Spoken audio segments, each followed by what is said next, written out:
श्री स्वामी समर्थ. आज आपण कार्तिक अमावस्याविषयी माहिती किंवा महत्त्व जाणून घेणार आहोत.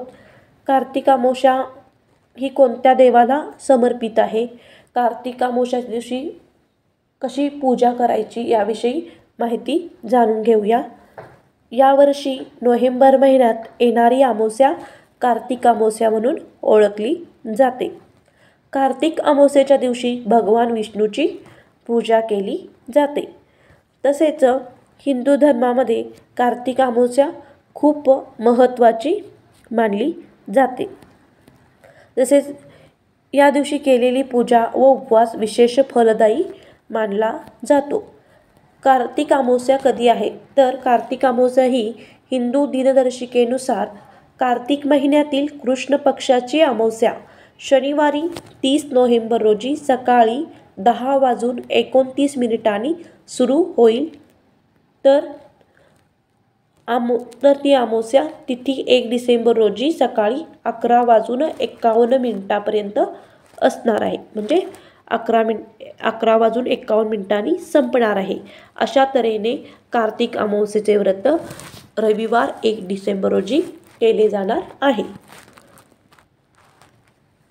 या दिवशी काय करायचे तर सकाळी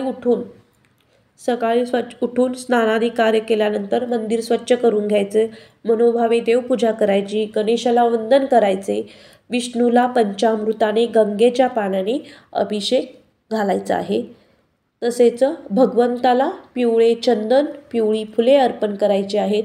मंदिरामध्ये तुपाचा दिवा लावायचा आहे. त्या दिवशी श्री विष्णू चालीसा पठण करायचे आहे. विष्णू सहस्रनामाचे वाचन करायचे आहे. तसेच विष्णूचा गायत्री मंत्र 108 वेळा म्हणायचा आहे. तसेच भगवद्गीतेतील 15वा अध्यायाचं वाचन करायचे आहे. गीतेची 18 नावे म्हणायची आहेत. त्यानंतर विष्णूची आरती करून पूर्ण भक्तिभावाने विष्णूला किंवा देवांना तुळशीच्या पानाने नैवेद्य दाखवायचा आहे. आणि शेवटी आपण क्षमा प्रार्थना मागायची आहे. तर आता आपण मार्गशीर्ष अमावस्येचे काय महत्त्व आहे हे पाहूया. मार्गशीर्ष अमावस्येच्या दिवशी दान आणि स्नानाला विशेष असे महत्त्व दिले आहे. मार्गशीर्ष अमावस्येला दान केल्यास पितृदोषाचे दुष्परिणाम कमी होऊ शकतात. याशिवाय मार्गशीर्ष अमावस्येला पवित्र नद्यामध्ये स्नान करावे.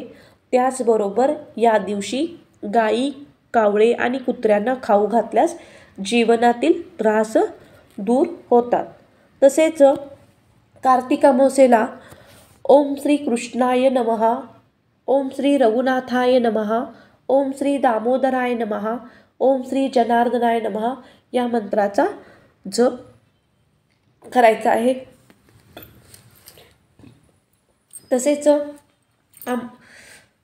कार्तिक अमावस्येला पितरांच्या शांतीसाठी काही उपाय करायचे आहेत. त्यातील एक उपाय आहे, अमावस्येच्या दिवशी पितरांचे ध्यान करताना पिंपळाच्या झाडाला गंगाजल, काळे तीळ, साखर, तांदूळ, पाणी आणि फुले अर्पण करायचे आहेत. आणि ओम पितृभ्य नमः या मंत्राचा जप करायचा आहे. या दिवशी पितृसूक्त आणि पितृस्तोत्राचे पठण केल्यास अतिशय शुभ फल प्राप्त होतात.